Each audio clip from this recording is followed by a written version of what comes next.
Hello friends, welcome to my YouTube channel HSS classes में आप सभी लोगों का स्वागत है। तो डेली करंट अफेयर की जो क्लास है उसकी आज तीसरी क्लास है। तो हम देख लेते हैं कि आज कौन कौन से महत्वपूर्ण क्वेश्चन हैं। तो चलिए स्टार्ट करते हैं। तो क्वेश्चन नंबर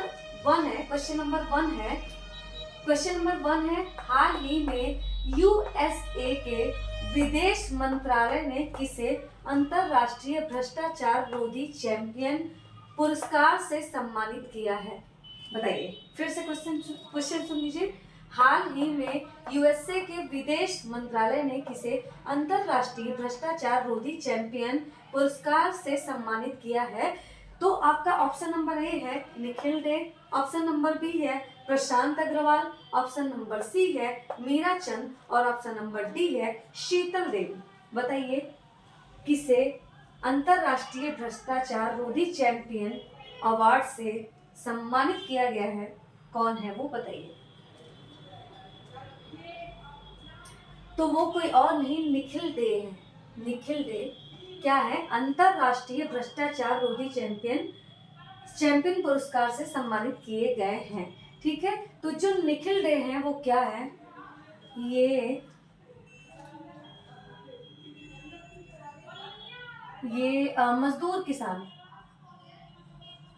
मजदूर किसान शक्ति संगठन के को फाउंडर हैं। ठीक है, क्या है? को फाउंडर है ना। जो निखिल डे है, निखिल डे जो है आपके निखिल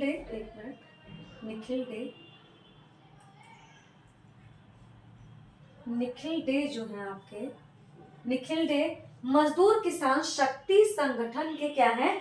को फाउंडर हैं। ठीक है, और अंतरराष्ट्रीय भ्रष्टाचार रोधी चैंपियन अवार्ड जो है इसका प्रारंभ कब किया गया?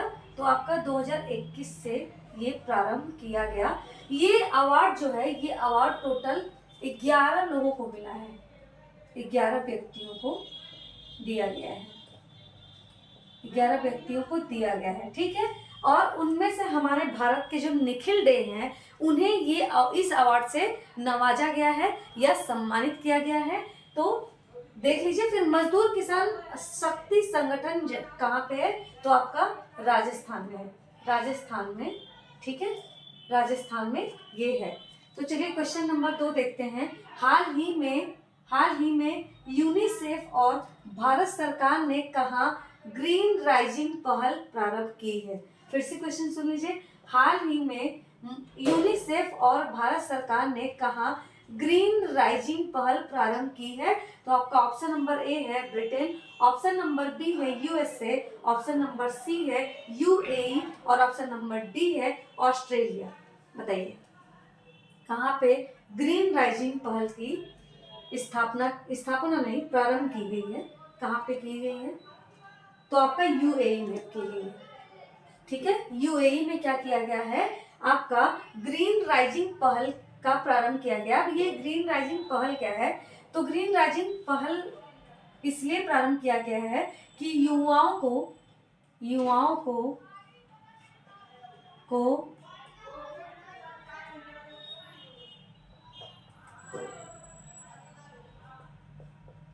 हरित से जोड़ने के लिए।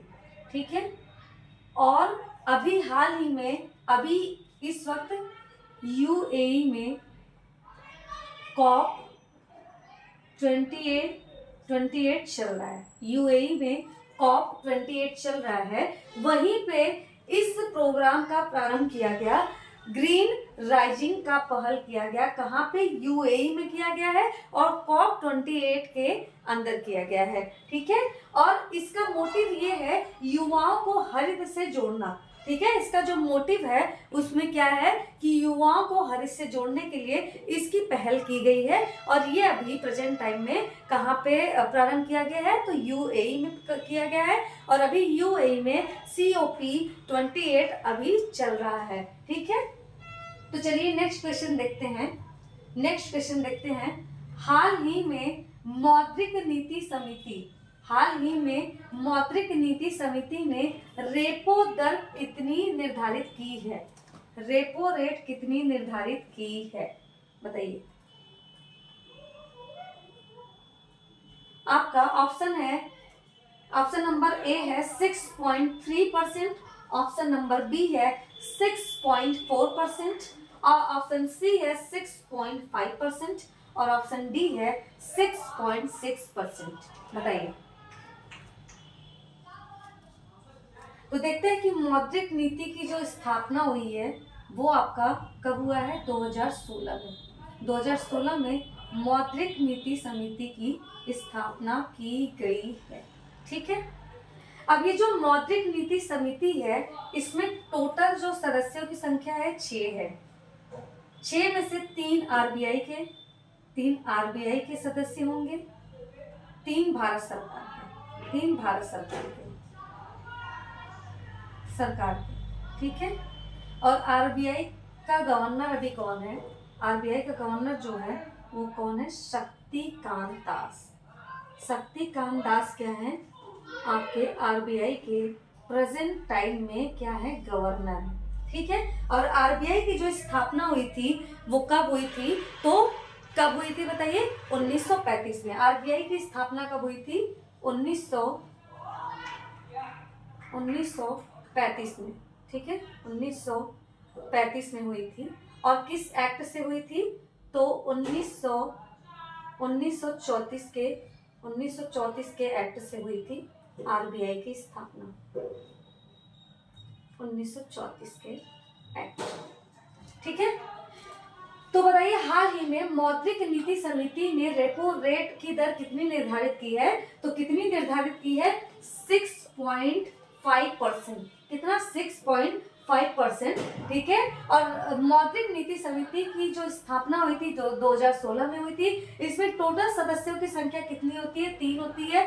3 भारत सरकार के और 3 आरबीआई के, ठीक है। 3 आरबीआई के सदस्य रहते हैं इसमें, 3 भारत सरकार के सदस्य रहते हैं। और हमने देखा कि आरबीआई के जो गवर्नर प्रेजेंट टाइम में है वो कौन है, शक्तिकांत दास आरबीआई के प्रेजेंट टाइम में गवर्नर है। और आरबीआई की जो स्थापना हुई थी वो 1935 में हुई थी। और किस एक्ट से हुई थी, तो 1934 के एक्ट के द्वारा आरबीआई की स्थापना की जाती है। अब हम देख लेते हैं कि जो मौद्रिक नीति समिति है ये साल में कितनी बार पेश किया जाता है, तो साल में 6 बार, एक साल में 6 बार ये अपनी रिपोर्ट की समीक्षा करता है, यानी अपने रिपोर्ट का रिव्यू करता है ना।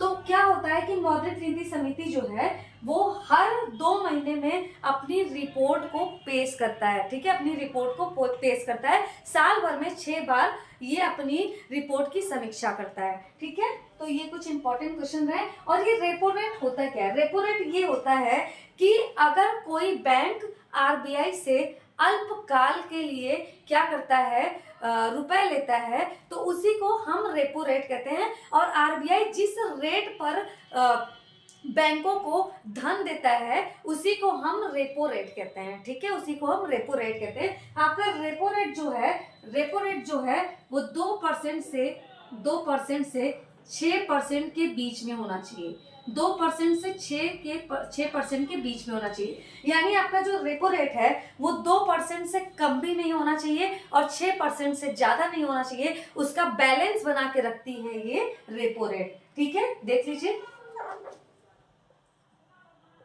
2% से 6% तक दर रखती है, ठीक है। तो अब क्वेश्चन नंबर 4 देखते हैं। हाल ही में जूनियर विश्व मुक्काबाजी चैंपियनशिप 2023 कहाँ आयोजित हुई है, ठीक है, फिर से सुन लीजिए। हाल ही में जूनियर विश्व मुक्काबाजी चैंपियनशिप 2023 कहाँ आयोजित हुई है, तो आपका ऑप्शन नंबर ए है मंगोलिया, ऑप्शन नंबर बी है आर्मेनिया, ऑप्शन नंबर सी है तुर्किस्तान और ऑप्शन नंबर डी है इटली। बताइए क्या होगा सही आंसर इसका, बताइए क्या सही आंसर होगा।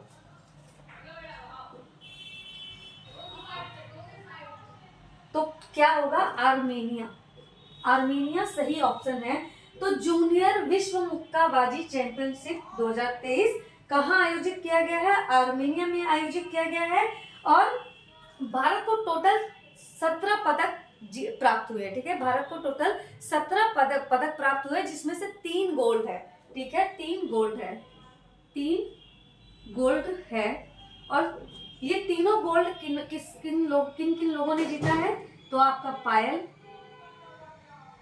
पायल, निशा और आकांक्षा।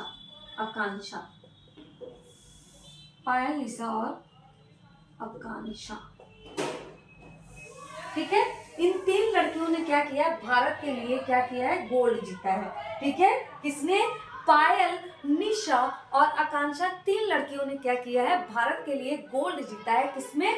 जूनियर विश्व मुक्काबाजी चैंपियनशिप 2023 में। ठीक है, तो आपको उम्मीद करती हूँ कि सारे क्वेश्चन अच्छे से समझ में आ रहे होंगे और मेरा एक्सप्लेनेशन भी समझ में आ रहा होगा। तो चलिए इसी क्रम में आगे बढ़ते हैं और क्वेश्चन नंबर 5 में।